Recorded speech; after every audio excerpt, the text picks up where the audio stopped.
Salut les Voldadites, c'est Serge et mon café. Je vous invite d'ailleurs, avant de commencer cette vidéo, de vous prendre un petit café pour partager ce moment avec moi. Ce sera le rituel pour chacune de ces reviews de catch. Aujourd'hui, qu'est-ce qu'on fait? Nous regardons SmackDown Live, enfin nous critiquons SmackDown de A à Z. Est-ce que le show était bon? Est-ce qu'il était pas bon? On va voir ça ensemble. Alors c'est tout nouveau, je pense pas qu'il y aura de montage. Je fais ça un peu à la zub. Mais c'est pour juste passer le temps et trouver 2-3 trucs à faire sur la chaîne. Alors que avec Dino, on est en train de réfléchir un peu à ce qu'on fait sur le moulin, etc. On n'est pas vraiment appelé. On est juste.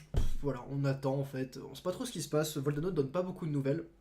Je vous invite à vous abonner à la chaîne Moulin de Voldano, évidemment, ainsi qu'à cette chaîne, ainsi qu'à celle de mon frère, à suivre nos Twitter, etc., etc. Vous aurez tout dans les commentaires, faites pas chier. Alors, SmackDown Live, qu'est-ce que ça a donné? Le show était moyen. Le show était moyen, on va décortiquer ça ensemble. Alors, perdons pas de temps. Petite gorgée. Alors, je vais utiliser le site Catch News pour lire tout ce qui est segment et tout, donc il y aura une parfaite traduction, vous inquiétez pas. Alors, ça a commencé avec un segment pour Kofi Kingston, qui est donc le champion de la WWE. Donc Michael Cole a présenté Kofi Kingston, Kofi arrive sur le ring, et Cole dit qu'il est l'heure d'être ici pour célébrer 11 années de carrière, avec une victoire pour le titre de la WWE à WrestleMania comme point d'orgue. Effectivement, Kofi en a bien bavé avant d'atteindre cette grandiose victoire, excusez-moi. Il a passé un bon bout de chemin avant d'y arriver.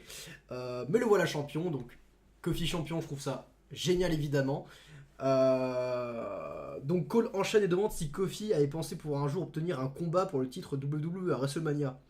Kofi dit qu'une carrière est faite de haut et de bas, et justement il ne faut pas se laisser aller quand on est dans un creux. Je suis totalement d'accord, c'est un message qui vaut pour toutes les personnes du monde. Si vous n'allez pas bien, n'abandonnez jamais, continuez, même si vous êtes au bout du gouffre.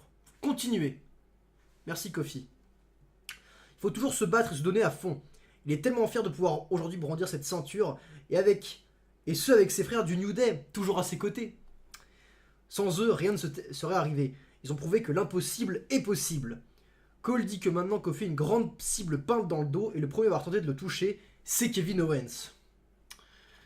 Kevin Owens. Alors, en gros, après, on présente ce qui s'est passé la semaine dernière. Et la semaine dernière, eh bien, effectivement, Kevin Owens, qui était ami avec Kofi Kingston, qui remplaçait Big E, l'a trahi, tel une grosse catin. Et tout simplement, je suis dégoûté. Enfin, j'aimais beaucoup Kevin Owens. Il avait ce côté papa américain, etc., etc. Super sympa. Il joue au bowling. Voilà, tout le monde s'identifie à Kevin Owens. Et maintenant, il a trahi Kofi. Et c'est devenu le même qu'avant. C'est devenu une petite pute. Mais bon, c'est comme ça. En tout cas, j'espère que Kofi va vaincre KO. J'ai pas envie de voir KO champion. Pas maintenant. Pas maintenant. Pas maintenant. Alors, Cole lui demande son ressenti. Kofi dit que beaucoup de personnes pensent qu'il aurait dû s'en douter. Et ces personnes ont probablement raison. Mais le New Day croit au concept de seconde chance. Il croit que les gens peuvent changer. Mais la vérité, c'est que Kevin Owens restera toujours Kevin Owens. Eh oui, c'est une pourriture. Si Owens voulait le challenger pour le titre, il n'avait qu'à demander. Kofi dit qu'il n'aurait eu aucun problème à lui donner une chance. Owens a crié qu'il était là pour le titre de la WWE lorsqu'il avait le pied sur sa tête. C'est ça qui est bête, c'est que Owens, Kofi a raison. Kofi t'aurait dit Owens, tu veux un combat pour le titre? Je te le donne. Eh non, Kevin Owens, il attaque quand même Kofi Kingston. Il est bête, hein. Il est vraiment bête. Bête comme tout. Nul. Kofi dit qu'ils vont régler leur compte à Money in the Bank. Kofi contre Owens sera donc là un nouveau match pour Money in the Bank. Hâte de voir ça évidemment. Ça a l'air d'être super. Ça risque d'être un très bon match, hein, tout simplement. Peut-être que Big E reviendra, peut-être pas. Nous verrons.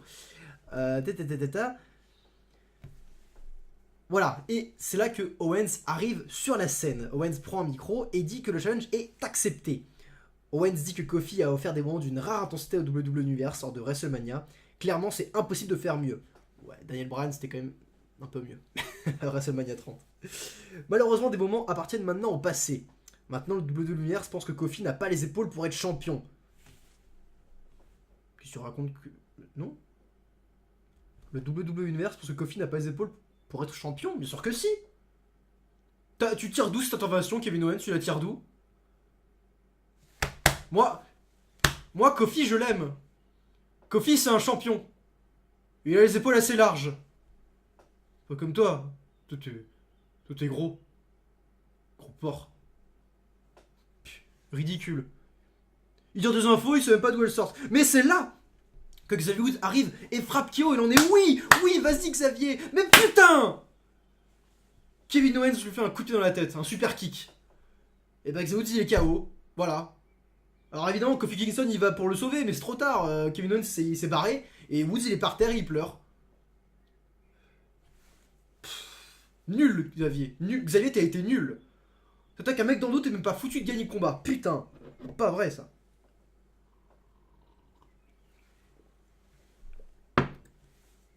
Au final, ce segment était très bon. Bon, les deux ont bien parlé. C'était assez agréable à écouter. On arrive en coulisses et Kofi Kingston demande à Xavier Woods pourquoi il a fait ça. Woods qui ne pouvait pas laisser Owens lui parler ainsi. Woods dit qu'il ne pouvait pas laisser Owens lui parler ainsi. Kofi dit que Woods doit penser à lui et à sa famille. Et il va s'occuper de lui. Ouais, pense à ton cul Xavier. Pense à ton cul, je suis désolé. On a eu ensuite un match entre Bayley et Becky Lynch. Le match était très bon. Becky Lynch a gagné. Heureusement, c'est Becky de ceinture, c'est l'homme. Hein. C'est la femme la plus impressionnante dans le roster, je trouve. Enfin, la plus charismatique de très très loin. Bien plus que Bayley qui ne devrait plus jamais parler d'ailleurs. C'est-à-dire, elle fait des matchs, elle catch très bien. Mais ne la laissez plus jamais avec un micro, Bayley, sans déconner. C'est cringe quand elle parle. Très cringe. Enfin bref. Becky fait taper Bayley. Et nous avons ensuite Charlotte qui arrive. Coup de pied sur Becky Lynch. Elle jarte Bayley de la scène. Et elle sort grandie. Donc voilà, Charlotte qui fait des siennes. Charlotte qui se croit tout permis, comme d'habitude. Le match est très bon.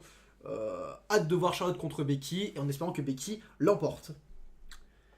En coulisses, on retrouve Aleister Black. Donc on va lire Speed Promo. Il est assis sur une chaise avec du noir autour de lui. Voilà, très mystérieux. On continue à builder Aleister Black, qui est quelque chose que j'aime énormément. Hein. C'est le destructeur germain. Enfin, je sais plus trop. Voilà, c'est son nom. Hein. Voilà. Mais il a beaucoup de charisme. Alors qu'est-ce qu'il dit? Black dit que la peur est puissante. Elle peut paralyser et est une partie intégrante de la nature humaine. La peur n'est pas quelque chose de compréhensible. Ses adversaires essayent parfois de percer son secret. Mais lorsqu'il croit avoir compris, l'arbitre fait déjà le compte de 3 en sa faveur. Chaque espoir de la conquérir, la peur, échoue systématiquement. Elle est révélatrice de vérité qui rime avec la noirceur. Bravo Aleister Black, tu transpires le charisme. J'espère te voir dans une rivalité très bientôt. Parce que ça fait déjà 2 semaines qu'on voit Aleister Black faire ça, donc c'est très bien. Mais bon, voilà, c'est un peu comme Bray Wyatt. On a envie, c'est bien ce qu'ils font de leur côté. Mais on a envie de les voir catcher dans des rivalités, comme Sami Zayn aussi. Ces promos sont toujours nickel, mais du concret maintenant. Voilà, on a bien compris votre personnage, du concret. Voilà, bien quand même, c'était pas mal du tout. Ah oui, après, qu'est-ce qu'on a eu? Oui, oh là là, ce segment, mon dieu, c'est très triste. On a eu les Hardy Boys qui sont rentrés sur le ring. Jeff avait une béquille. Et tout simplement, Jeff a dit qu'il ne pouvait plus catcher, qu'ils étaient obligés de abandonner les ceintures de champion. Ils viennent juste de les avoir, ils ne les ont jamais défendus. Et on a quasiment plus d'équipes à SmackDown en fait. Enfin, on a très peu d'équipes à SmackDown qui valent le coup. Il va falloir vite en construire. Parce qu'elles sont toutes à Raw maintenant. Et en fait, ils ont fait l'inverse. Avant, elles étaient toutes à SmackDown, maintenant elles sont toutes à Raw. Étant donné que Sheamus en plus n'est pas là, il n'y a plus de bar, The Usos sont plus là. Nakamura Rusev, c'est pas terrible. Voilà, va falloir construire d'autres équipes parce que là, ça commence à sentir le roussi pour le roster par équipe de SmackDown. Donc, qu'est-ce qui s'est passé? Je veux voir s'il n'y a pas des choses qui ont été dites. Voilà, effectivement, Jeff a dit que c'est Lars Sullivan qui lui a causé sa blessure. Et il devrait être opéré, sera absent pour très très longtemps. Matt Hardy dit que ça brise le cœur de dire ça, mais les Hardy Boys doivent abandonner les titres par équipe.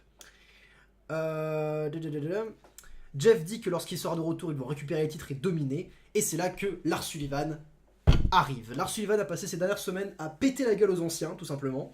Il a pété la gueule à Randy, je crois, à R-Truth, à Jeff Hardy, à tous les anciens. Et là, il continue. Jeff était blessé, s'il se prenait un coup, c'était fini. Matt a essayé de le protéger. Jeff était coincé dans les cordes, et ça sentait la fin, on sentait que Lars allait l'exploser. Mais non, R-Truth arrive avec une chaise, le tape dans le dos. On fait ouais! Ça ne fait rien à Lars Sullivan, ça ne fait absolument rien. Lars tape dans la chaise de R-Truth. R-Truth est complètement choqué. Lars le chope, finisher, powerbomb. R-Truth est KO. Et Lars continue d'être ultra dominant. Je me demande où ça va mener. Et je pense sûrement à un combat contre le gros chien, Roman Reigns. Roman Reigns qui va atterrir dans le show plus tard, on va en parler. Mais voilà. Je vérifie que ça enregistre toujours. Oui, c'est tout bon. Un segment plutôt cool. Lars Sullivan continue d'être excellent. Enfin, j'ai envie de voir ce qu'il va donner plus tard. En tout cas, Brock Lesnar n'est plus là. On a un nouveau Brock Lesnar qui est là à tous les shows. Et ça, c'est super agréable. Bon, il n'a pas encore le prestige de Brock Lesnar, mais il me fait beaucoup penser à Brock dans ses débuts, justement, en 2002, je crois, ou je ne sais plus trop. Alors, ensuite, on annonce les participants du Money in the Bank côté SmackDown. Alors, ça aussi, comme pour Raw, ils ont avancé comme ça, il n'y a pas eu, il n'y a rien eu, il n'y a pas eu de tournoi ou de mérite, en fait. Ils ont juste balancé les noms comme ça. Ce qui est dommage, je trouve. Enfin, il n'y a aucune raison pour que ces catcheurs-là soient dans Money in the Bank par rapport à d'autres. Mais bon. Côté Raw, du coup, on avait Ricochet, Braun Strowman, Drew McIntyre et Baron Corbin. Avec un gros plus pour Drew McIntyre et Ricochet de mon côté. Et un énorme moins pour Baron Corbin et Braun Strowman que je déteste. Côté SmackDown, nous avons donc Mustafa Ali. Je suis un gros fan. Finn Balor, gros fan. Andrade Cien Almas, c'est lui que je veux voir gagner. C'est lui que je veux voir gagner. Pour moi, c'est celui qui a le plus besoin de la manette, c'est Andrade Cien Almas. Et Randy Orton, qui est toujours très sympa à regarder, qui fait toujours assez rire. On ne sait jamais vraiment ce qu'il pense. Et dans les matchs par échelle, bah voilà, il va catcher tranquillement, il va aller un peu de son côté, il va faire des petits trucs sympas. Voilà, c'est toujours bien d'avoir un petit Randy Orton dans un match, c'est très cool. Ensuite, nous avons un match par équipe. Asuka et Kairi Sane qui combattent des catcheuses locales pendant que The Iconics commentent le match. Les Iconics sont géniales. Elles ont commenté le truc. Elles sont insupportables. Tellement insupportables que j'ai envie de les câliner. Elles sont trop gentilles, elles sont mimi en fait. Et j'ai envie de les voir rester championnes encore longtemps. Mais voilà, contre Asuka et Kairi Sane, ça risque d'être très compliqué. Asuka et Kairi Sane qui ne font pas jamais de promo, et tant mieux, il ne faut pas, elles ne parlent pas très bien la langue. Par contre, elles catchent hyper bien. Donc elles ont Paige pour parler, et elles font le boulot de catcher. C'est une équipe super solide, et bah voilà, c'est clairement des bonnes concurrentes pour les titres par équipe. C'est clairement Asuka et Kairi Sane. Donc gros plus, voilà, elles ont démontré ce qu'elles pouvaient faire, et le match c'était rapide. Ah oui, c'est vrai. Ensuite, donc on nous révèle, on a aussi commencé à révéler qui seraient les combattantes pour le Money in the Bank féminin. Côté Raw, nous avons Alexa Bliss, Naomi, Ember Moon, non, Ember Moon c'est SmackDown, Natalia et Dana Brooke. Mon dieu, j'ai pas commenté ça, mais c'était très terrible à voir. Côté SmackDown, donc, on nous a révélé que Bayley serait dans le match. Et excusez-moi. On a Bayley. Ah là là là, je ne sais plus. Je ne sais plus. Ah oui, voilà, Bayley, Ember Moon, Carmella. Et du coup, une dernière, et cette dernière, ce serait soit Sonya Deville, soit Mandy Rose qui sont en équipe. Et là, alors pour moi, j'étais putain, Sonya, c'est ton moment. Mandy, elle a eu pas mal d'opportunités, non, c'est à toi de briller.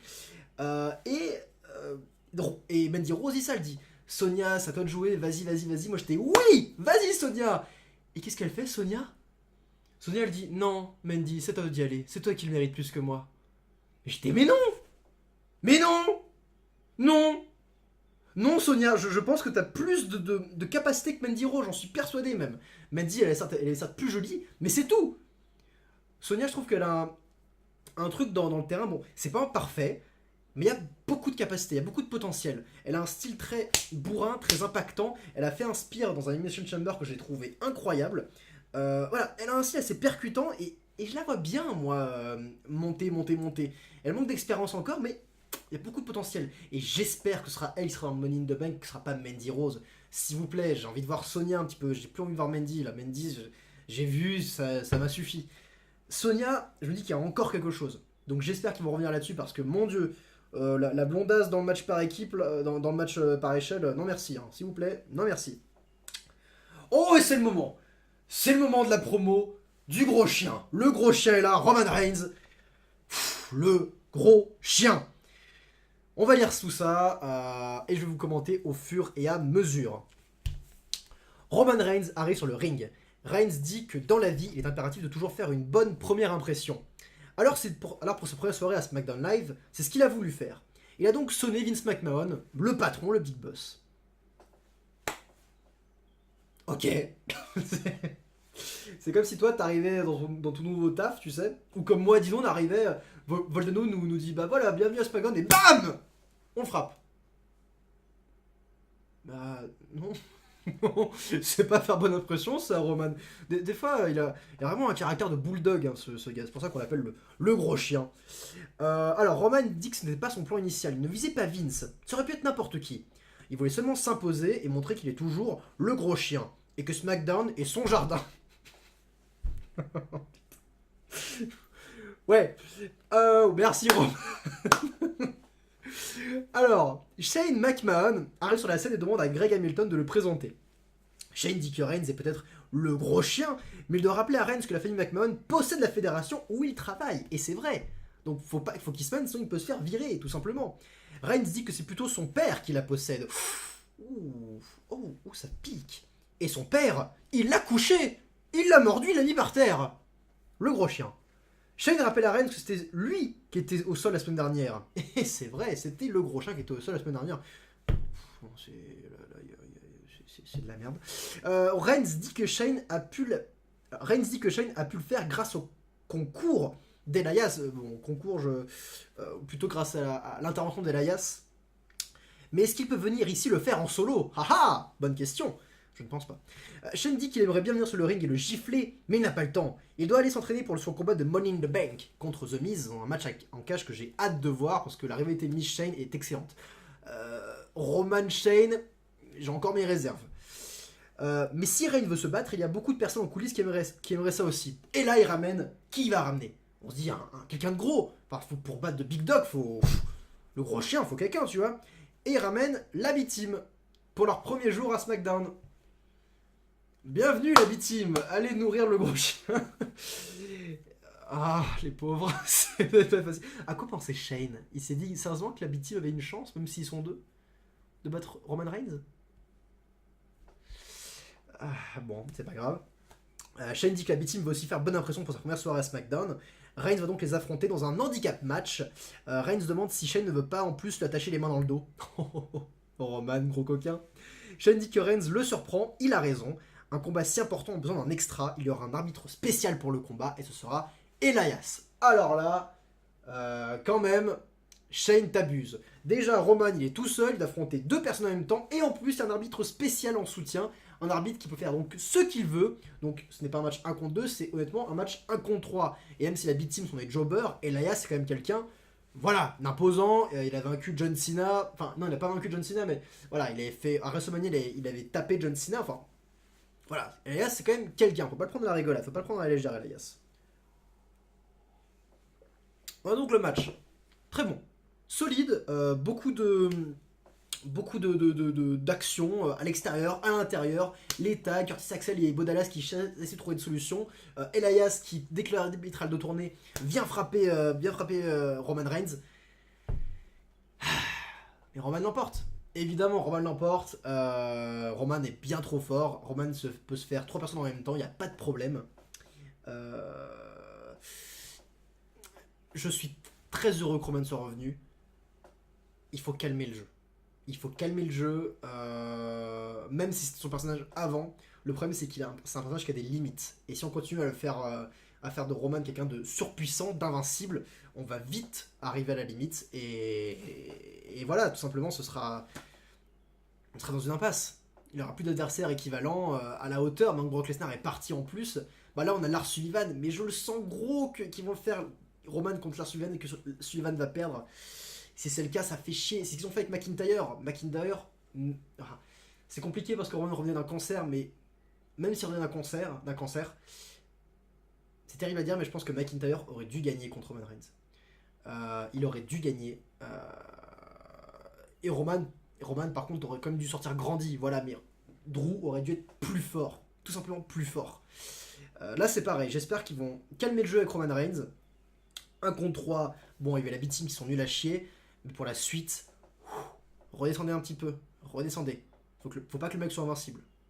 Mais bon, c'est le chouchou de Vince. Et ils vont faire les mêmes erreurs qu'ils avaient fait au passé. Je le sens dur comme fer. Bref. Ensuite, ils ont rediffusé la promo qu'avait fait Bray Wyatt à Raw. Donc, voilà. Pourquoi? Je ne sais pas. Bray Wyatt n'est pas à SmackDown. Ils ont rediffusé sa promo. Enfin, son truc... ouais, nanana. Enfin, les petits poupées, là. Je vais pas le commenter parce que c'était à Raw et ils le rediffusent là. Pourquoi pas? C'est l'heure d'un tag team match entre... Et je sens, quand j'ai vu l'annonce, j'ai fait ok, ça c'est le match de la soirée pour sûr. Nous avons Mustafa Ali et Finn Balor contre Andrade Cien Almas et Randy Orton, les participants du Money in the Bank. Que des grosses pointures. Le match était excellent, tout simplement. Il était très très bon. Le truc du match, c'est que pour moi c'était un très bon match, mais il était court. Il était hyper court. Il faisait ça durer 5 minutes de plus, ça aurait été un match mais stratosphérique. Mais le truc était rapide, voilà, très rapide. C'était de l'action qui allait à 100 000 à l'heure. Finalement, Ali et Finn Balor, grâce à une bonne coordination, ont foutu Andrade Cien Almas. Ali a fait son 450 splash, c'est ça, un 450 splash à l'envers, et a fait le tomber sur Andrade. Voilà. À la fin, Randy Orton fait un RKO sur Finn Balor et Mustafa Ali le jarte. Mustafa Ali sort grandi. Pour moi, c'est Andrade qui devrait gagner la mallette. Soit Andrade. McIntyre, je pense. McIntyre serait très bien, mais je pense qu'il n'a pas besoin en fait pour affronter Seth Rollins. Il n'a pas besoin. Andrade, en revanche, peut voler la victoire. Et ça c'est costaud.